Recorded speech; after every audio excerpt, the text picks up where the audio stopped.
Before we continue, I'd just like to draw your attention to my revamped Patreon, where supporters can now receive a whole series of new benefits. Check the link in the description box below.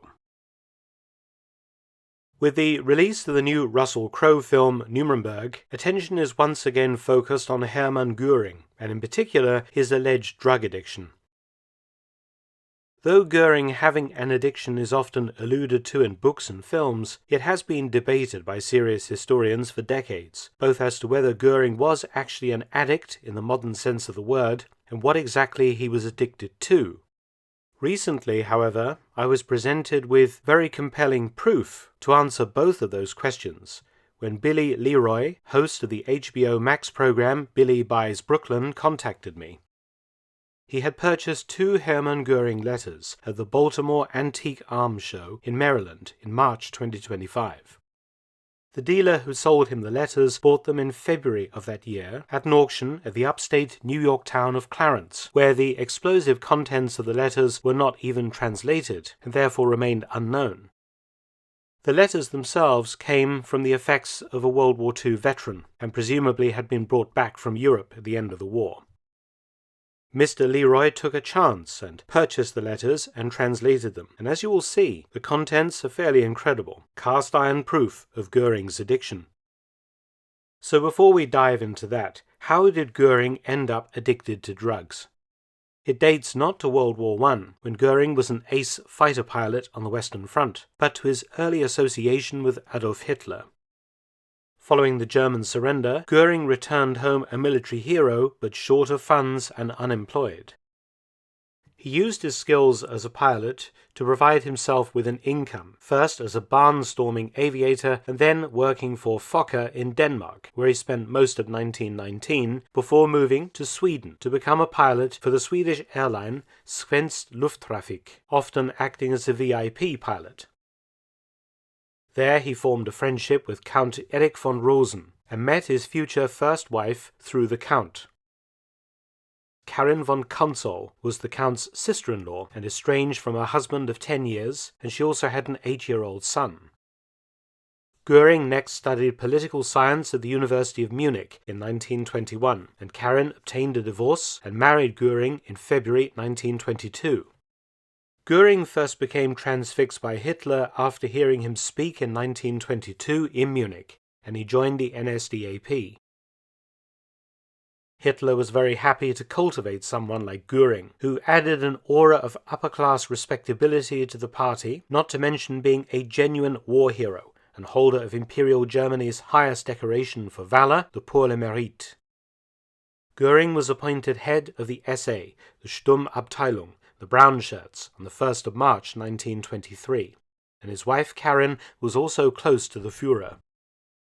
As head of the SA, Göring marched beside Hitler during the infamous Beer Hall Putsch, the 8th to 9th of November 1923, when Hitler attempted to seize power in Munich by coup d'etat. On the 9th of November, during Hitler's march from the Bürgerbräukeller Beer Hall to the Odeonsplatz in central Munich, the 2,000 or so Nazis and their followers were confronted by a roadblock of 130 Reichswehr soldiers and police, beside the Feldherrnhalle monument. And in the resulting gun battle that broke out in the narrow street, 16 Nazis, 4 police officers, and a bystander would be killed. Hitler only avoided death by the quick actions of his bodyguards, but Göring took a rifle bullet in the groin.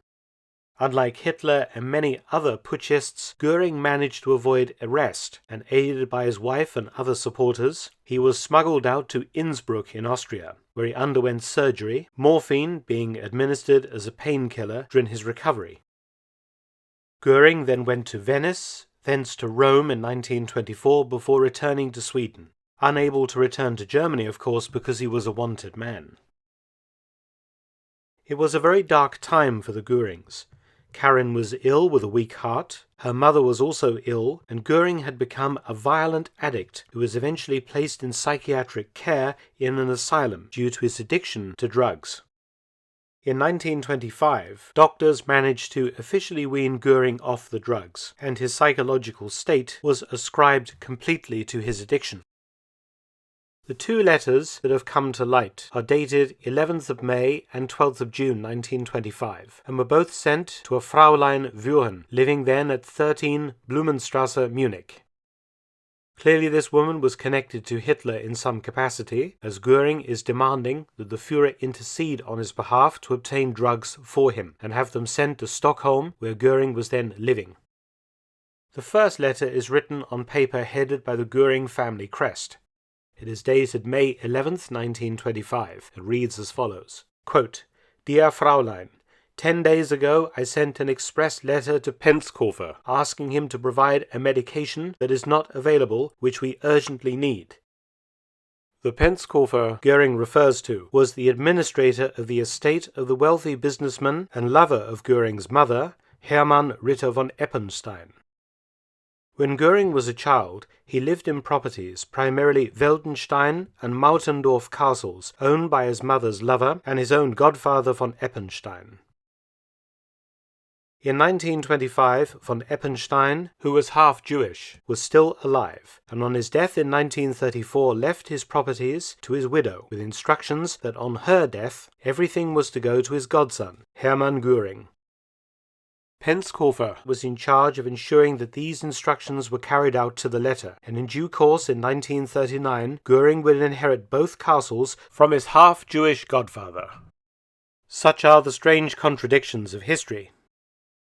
What he required, Göring wrote, was, quote, Eucadol in ampules of 0.02, end quote. So what was Eucadol? It is the former brand name of a prescription drug now called oxycodone, described as a semi-synthetic opioid painkiller. It is highly addictive. Once taken, its effects hit within 15 minutes, and pain relief lasts up to 6 hours. The time it was taken intravenously, and Eucadol has roughly 1.5 times the effect of an equal amount of morphine. Created in 1916, it later became known as the miracle drug of the 1930s. It gave deep pain relief and intense euphoria. So Göring wasn't consuming illicit street drugs, nor the morphine often described in biographies, but something refined and much stronger than morphine.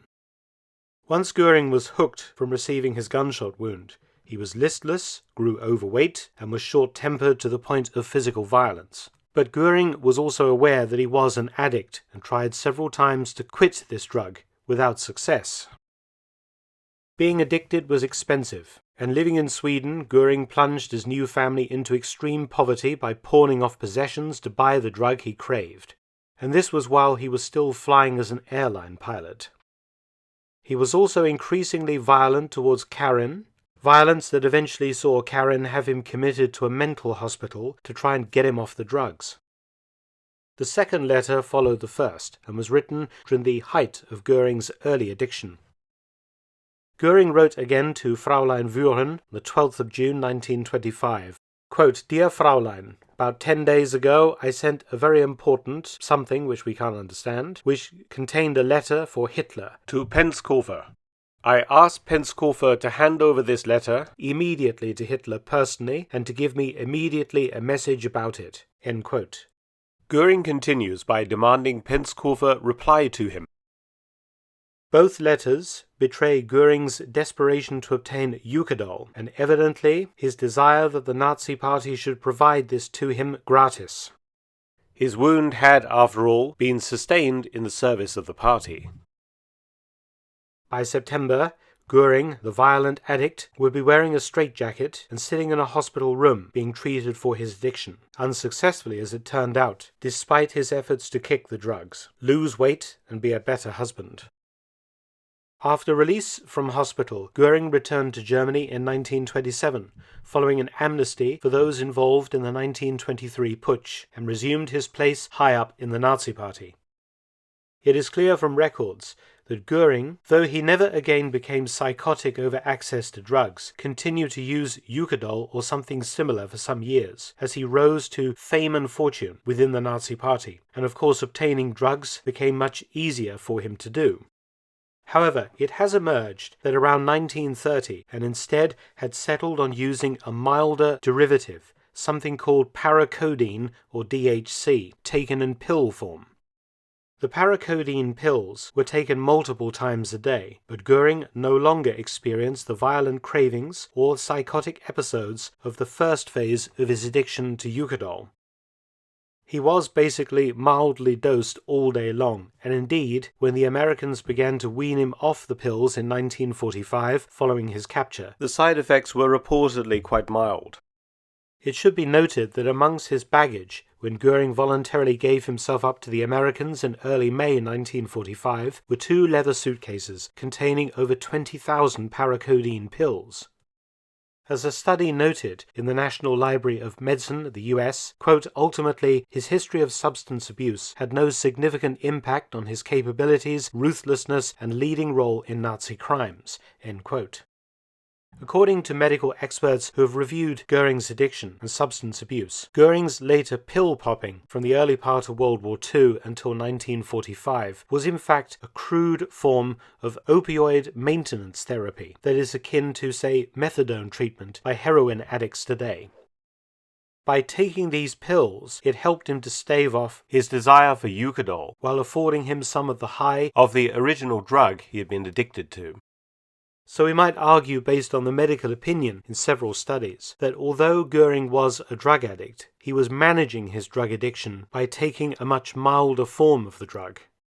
It continued, of course, to affect his weight, gave him a certain amount of euphoria, and also during the down phase he was often seen to fall asleep during meetings, and so on. But he was no longer the violent addict he had been after World War I. Sobered up and placed on a strict diet by his US captors at the Nuremberg trial, Göring turned out to be the most impressive of the defendants at the trial, a wily opponent who spent his time proudly justifying his crimes to the court, and remained vocally contemptuous of the court itself and its validity.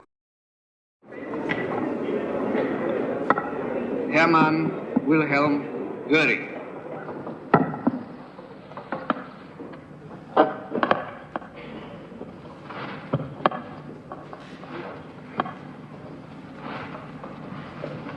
Die Anklagebehörde hat in ihren Schlussplädoyers die Verteidigung und ihre Beweisführung als völlig wertlos behandelt. Die unter Eid gemachten Ausführungen der Angeklagten wurden von ihr dort als absolut wahr angenommen, wo diese zur Stützung der Anklage dienen konnten. Aber im gleichen Augenblick als Meineid bezeichnet, wo diese Aussagen die Anklage widerlegten. Many thanks for watching. Please subscribe and share. Also visit my audiobook channel, War Stories with Mark Felton. You can also help to support both of my channels at PayPal and Patreon. Details in the description box below.